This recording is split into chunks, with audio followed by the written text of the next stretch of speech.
Sorry for the delay and welcome to the 2024-2025 Hall of Fame.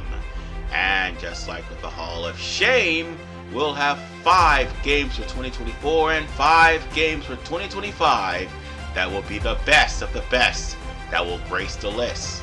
But unlike with the Hall of Shame, things are going to be a little different because one actually is already inducted, and that would be Samurai Warriors 2 Empires. So with that said, here are the remaining 9 entrants into the Hall of Fame.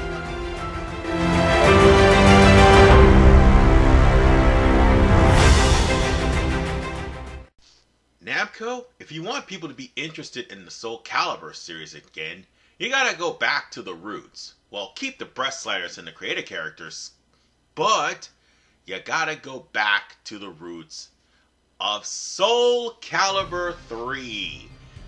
The game that started the whole creative character system, but moreover, the only game in the series that doesn't have guest characters and doesn't have microtransactions. All you gotta do is just pick up and play, and through gameplay, you earn more characters in the roster, and not only have a base roster that's actually big enough for that, but also you earn game modes as well.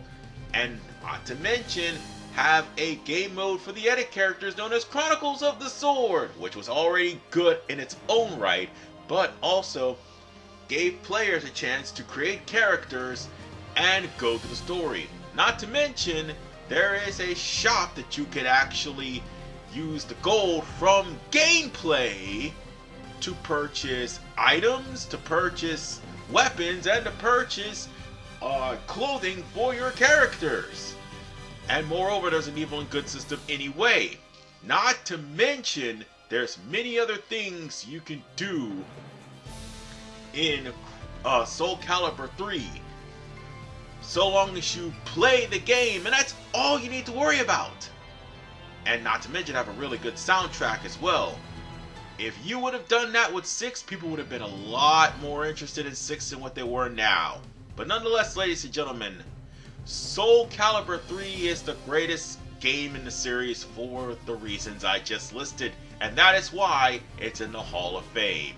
And pray that the next Soul Calibur that Namco does has no microtransactions or guest characters. But we can only dream, right?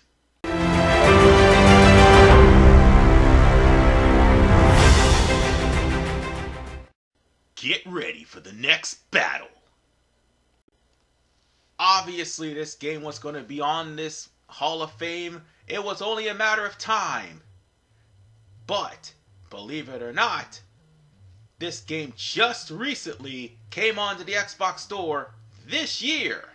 However, it took the arcade by storm, took PS1 by storm.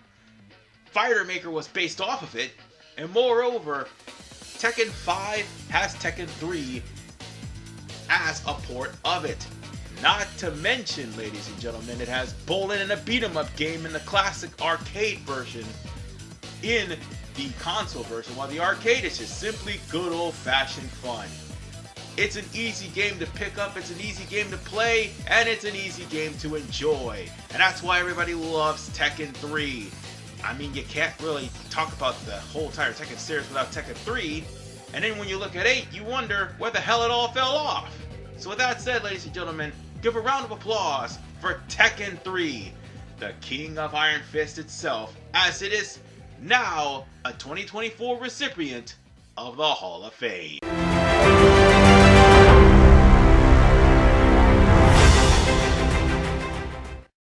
I promise after Tekken 3, because Tekken 5 already got a Hall of Fame entry, that if a game is part of a port, good or bad, and the port itself is RV-tastic, then the game itself will get an RV-tastic by default. With that said, Kingdom Hearts!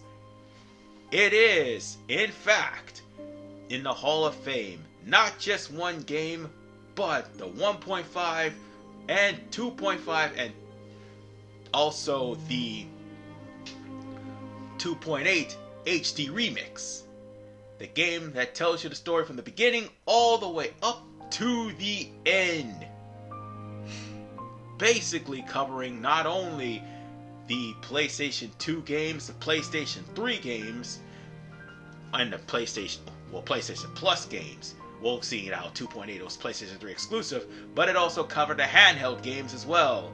Well, some cutscenes anyway. But whatever the case, ladies and gentlemen, you're able to play and actually catch up to most of the story up to 3, because 3 is not part of that collection.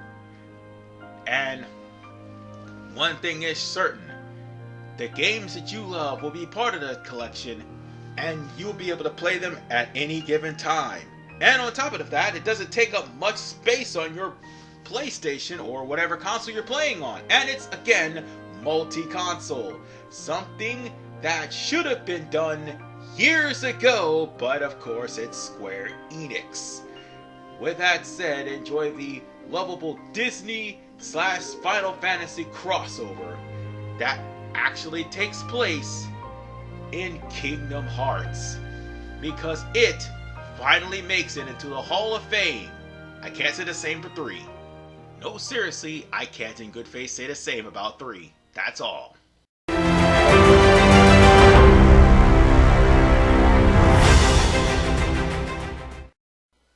And now, to cap off the 2024 Hall of Fame, we have Tales of Symphonia, a game that, just like the other entries, finally got a multi-console release, because it was originally exclusive to the GameCube, where it was exclusive remastered-wise to the PS3, then finally to all of the next-gen consoles.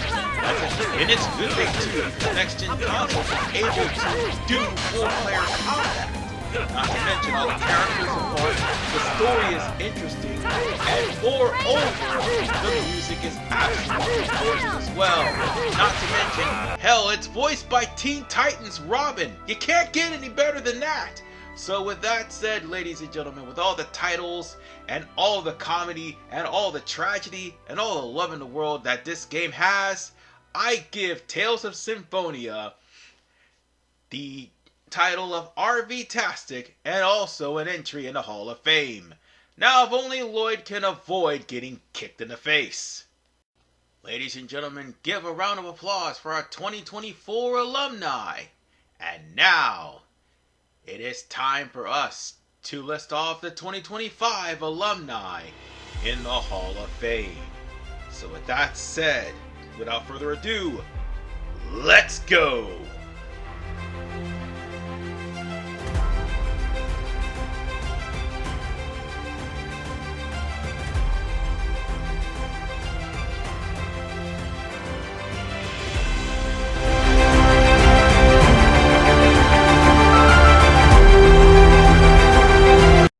It's time to kick off the 2025 Hall of Fame with a remake, an actual game that has been basically 20 years in the making. It's Paper Mario Thousand Year Door, both the original and the remake, because the original had its charm from the GameCube version, and the remake adds in new charm and even voices too. Well, the Banjo and Kazooie type voices, but still, nonetheless. It has its own charm, it actually has a lot of memorable themes, and moreover, it has the paper mechanic, which pretty much focuses on paper. Whether the paper roll, the paper airplane, or the paper ship, or you turning sideways into paper. It focuses more on not only the paper, but also more on the combat too, which you have the Super Guard, which will be your friend. Definitely be your friend, especially against the later levels. They have most interesting bosses, and not to mention the stages, and the audience themselves can be your enemy, not just the bosses. And you have friends to back you up, new friends that are very powerful and very intricate. And even Super Bowser is here, which is probably one of my favorite moments, with every moment involving Bowser being a laugh riot. And not to mention the one major addition, or should I say two, that they added into Paper Mario. And that, ladies and gentlemen, would be the addition of the one and only Waka, not to mention Prince Mush. 2 fights that was omitted from the original. You can now play them on the Switch version of the game.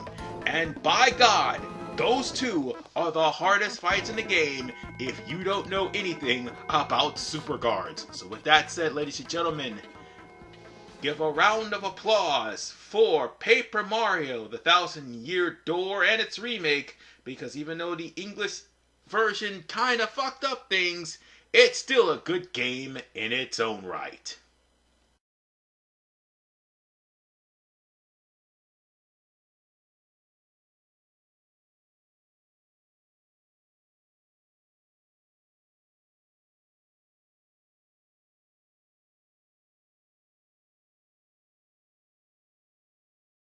Oh shit. Here we go again.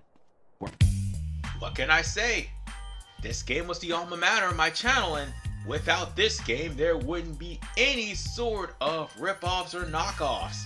This is the game that literally broke Grand Theft Auto out into the mold because of how unique it is, how you're able to enter into buildings, how you're able to exercise, how you're able to get stronger with every exercise that you do, or every time you use a gun, you get better at using the gun. Every time you drive, you get better at driving. Every time you fly, you get better at flying. And moreover, there's lots of ways for you to make money in this game. And the fact that Grand Theft Auto did not toe the line when it came down to its humor up until 5. The point is, Grand Theft Auto San Andreas was probably one of the most funniest memeable games of all time. And it's no wonder that any other game developer would try to mimic it, because it's just that good of a gem. So with that said, give a round of applause for Grand Theft Auto San Andreas. And oh yeah, about the mimics.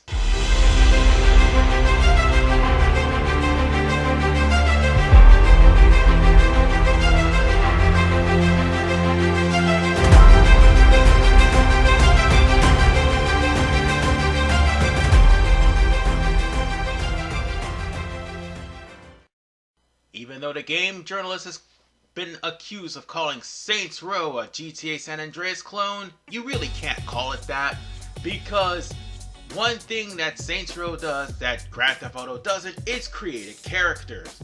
And Saints Row 2 expands on that, not only giving you 2 genders, but also at the same time giving you more customization options. And it's a lot less stricter on the checkpoints than what it is in the first game. It just improved on the first game dramatically.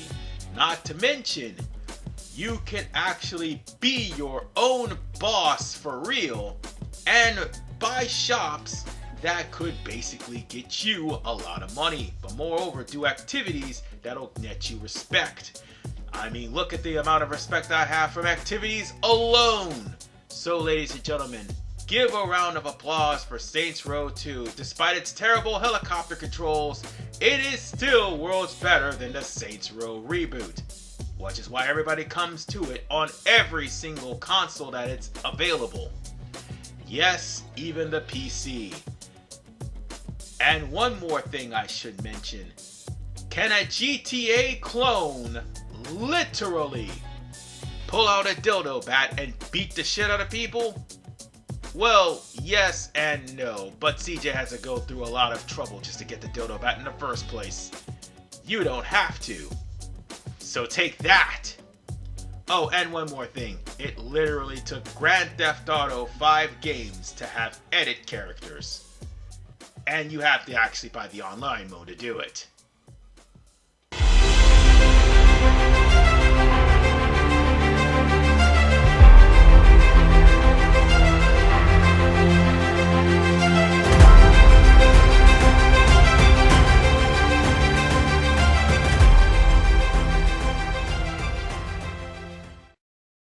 Call of Duty fans, I know you're pissed that I made fun of Ghost and put it in the Hall of Shame, and it rightfully deserves it. But there's a game that rightfully deserves Hall of Fame, and that is Modern Warfare 1. Because I'm gonna admit, as much as I had no good luck with the very first 3 games, and no good luck with anything between Ghosts and onward, Call of Duty Modern Warfare to me is the golden age. And this set up the 3-part story that everybody knows and loves. Even though there were some, minor executive changes between the games, but I digress. Still, the original version is what you want to play because, after all, the feel, the actual quick play action, and moreover, the fact that things were not changed for the modern audience would basically be your best bet, because after all, you're playing as classic characters like Jackson and Soap, and they're the guys that's trying to uncover Makarov's evil schemes. So with that said, ladies and gentlemen, give a round of applause of Call of Duty Modern Warfare as it's in the Hall of Fame. And I mean the original and not the remaster.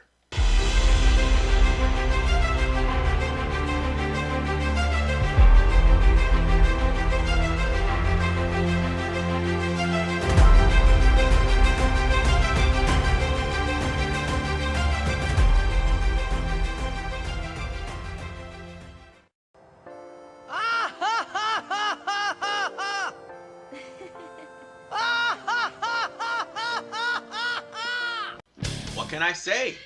10 and 10-2 were the alma maters of my channel, and that's the next 5th game that's the alma mater of my channel, but still, they're really good games in their own right. 10 because of its intricate story, and 10-2 because of its gameplay. But nonetheless, we can now enjoy both games at the fullest extent because the international versions have now been remastered for all consoles, including the Switch, the Xbox Series, as well as Switch 2 and Steam. So yes, ladies and gentlemen, you're now able to pick up and play on whatever console you want. So with that said, give a round of applause for Final Fantasy X and X-2 Remaster, as both games have made it into the Hall of Fame. And seriously, Square Enix, I got to ask, why does it take 20 years for you to do things like this? Seriously. And with that, our alumni for the 2024-2025 Hall of Fame is complete. Give a round of applause for all of the winners. And it would have been done back in December and January if it wasn't for real life. So nonetheless, folks, thank you all for watching, and God have mercy on my soul for the next review, because as promised, it's Mortal Kombat 11. See you all next time.